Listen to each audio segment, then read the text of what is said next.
චීනයේ කඳුකර වනාන්තරයක තරුණ පැණ්ඩෙක් වූ මින් ජීවත් විය.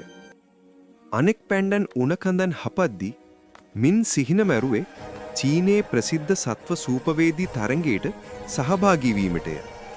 ඔහු උයන්න දක්ෂ වූ අතර ඊට බෙහෙවින් ආසා කළේය.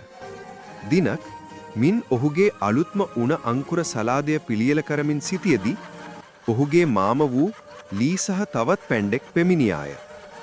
ලී, මින්, ඔයා තවමත් ඔය තරඟ ගැන හිතනවද?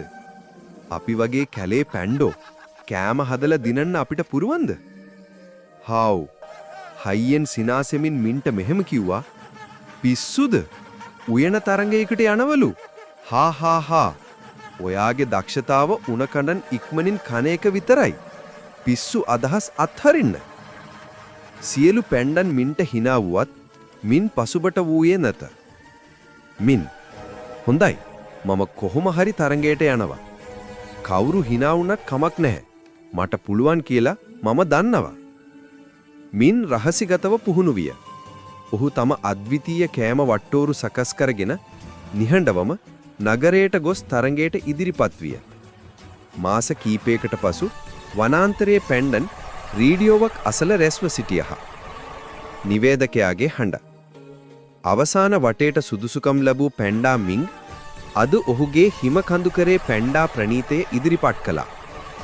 ඒකමතික තීරණය අනුව චීනයේ නව සත්ව සූපවේදී ශූරයා ලෙස අප ප්‍රකාශයට පත් කරන්නේ මින්. වනාන්තරය පුරා නිහඬතාමක් පෙතිරි ගියේ. හාව් සහ ලී විස්මයට පත් වූහ. හාව්, අනේ අපි ඌට කොච්චර hina වුණාද? ඒත් ඌ දිනුවා. ජයග්‍රාහී කුසලානයත් සමග මින් ආපසු පැමිණියාය. ලී මෙහෙම කිව්වා. පුතේ මින්, මට සමා වෙන්න. ඔයා අපි හැමෝටම විශාල පාඩමක් ඉගන්නුවා. තමන්ගේ සිහින වෙනුවෙන් වෙහෙසෙන්න ඕන කියලා. මින්, කිසි ප්‍රශ්නයක් නැහැ මාමේ. මට පුළුවන් නම් ඕනෑම කෙනෙකුට පුළුවන්. දැන් මම ඔයාලා වෙනුවෙන් මගේ ශූරතා ප්‍රණීතිය හදන්නද?